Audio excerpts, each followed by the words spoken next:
Salam, hər vaxtınız xeyirli, uğurlu olsun. Mən Gülnar, Azərbaycan dili müəllimiyəm. Bu gün sizinlə birlikdə bu əvəzliklərindən sonra vergülün qoyulma qaydalarına baxacağıq. Bu əvəzliklərindən sonra nə vaxt vergül qoyulmalıdır, nə vaxt vergül işlənməməlidir. Bu məqamlara diqqət eləyəcəyik. Çünki bu daha çox səhv edilən məqamlardan biridir və bu videodan sonra artıq siz heç bir səhvə yol verməyəcəksiniz. Mövzu izahımıza keçməzdən öncə isə dərslərimiz haqqında sizə məlumat vermək istəyirəm. Əziz ibtidai sinif müəllimlərim, əgər siz də bizimlə birlikdə MİQ və yaxud da sertifikasiya imtahanına hazırlaşmaq istəyirsinizsə, ekranda gördüyünüz 077 325 70 77 nömrəsinə WhatsApp-dan yaza bilərsiniz. Dərslərimiz həm onlayn, həm də əyani formada keçirilir. Yüksək nəticə üçün noyabr qruplarımıza qoşulmağa tələsin. İndi isə keçirik bu əvəzliklərindən sonra vergülün işlənməsinə. Deməli, bu əvəzlikləri ismi yerində işlənib, kimlə suallarının birinə cavab verdikdə, onlardan sonra isim, sifət, say, zərf, feili sifət, modal söz, nida, üstəgəlsin bura xitab da biz əlavə eləyə bilərik. Xitab işlənərsə vergül qoyulur. Bir daha deyirəm. İsmi yerində işlənərsə kimdən sualına cavab verirsə nə deməkdir? Yəni mübtəda mövqeyində olması. Bu mübtəda olub, yəni kim və yaxud da nə sualına cavab verib, özündən sonra isim, sifət, say, zərf, feili sifət, modal söz və nida üstəgəlsin xitab işlənərsə vergül qoyacağıq.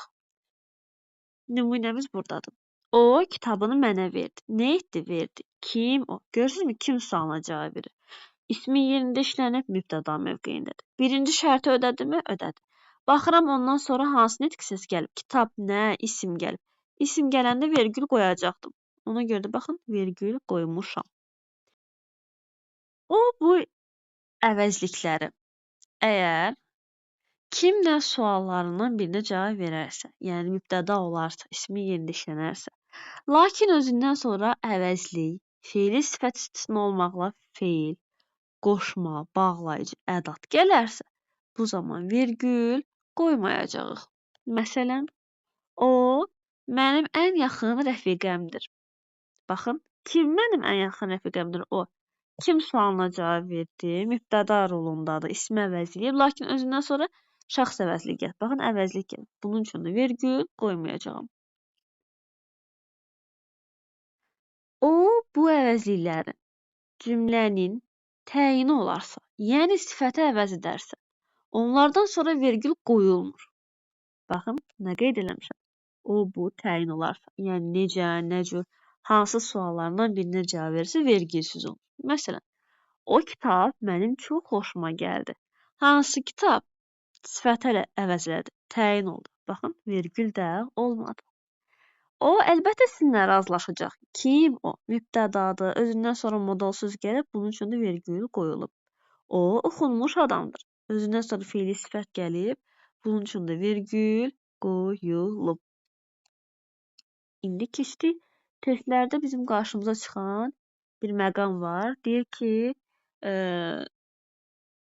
o hansı cümlədir ki, orada bu əvəzliyindən sonra vergül qoya da bilərik, qoymaya da bilərik.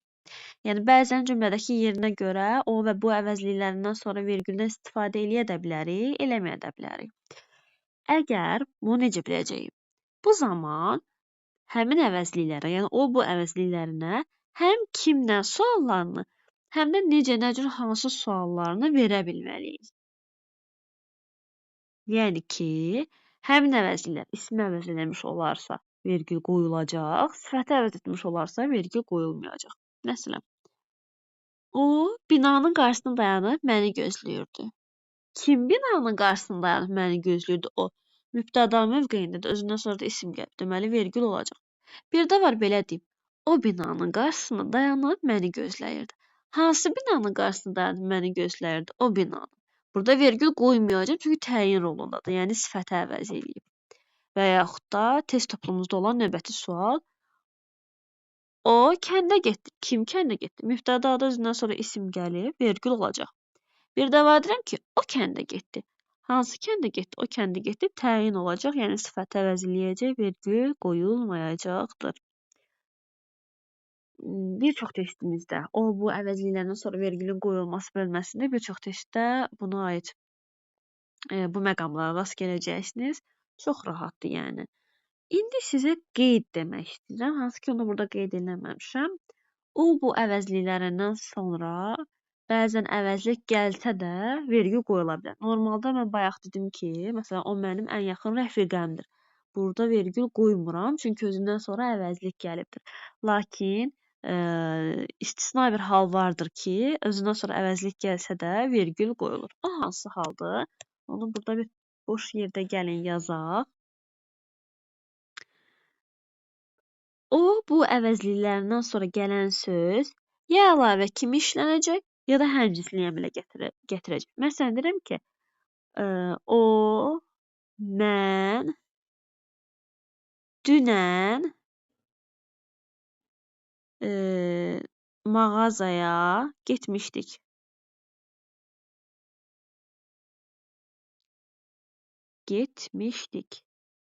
Burada nədir? Burada artıq o və mən sözləri, əvəzlikləri həmcinsli əmələ gətirir. Deməli, əvəzlikdən sonra vergül qoymaq lazımdır. Niyə? Həmcins üzvlərin qaydasına görə. Qayda budur ki, vergül qoymalısınız. Bir də məsələn belə bir cümlə deyə bilərik ki, o mənim dostum. O mənim dostum. Bura təzə gəlib. Kim bura təzə gəlib? O. Yəni mənim dostum. Artıq burada nədir? Mənim dostum ifadəsi, söz birləşməsi o əvəzliyinin əlavəsidir. Deməli, o-dan sonra vergül qoymaq olar. Niyə? Çünki əlavədir də bu mənim dostum. Orada da vergül işarəsindən istifadə eləmək şərtdir. Yəni, o-dan sonra mən şəxs əvəzliyi gəldi, lakin vergül qoydum. Bu da bu qədər rahat idi. Əgər video faydalı oldusa, videonu bəyənməyi, öz yoldaşlarınızla bölüşməyi və rəy yazmağı unutmayın.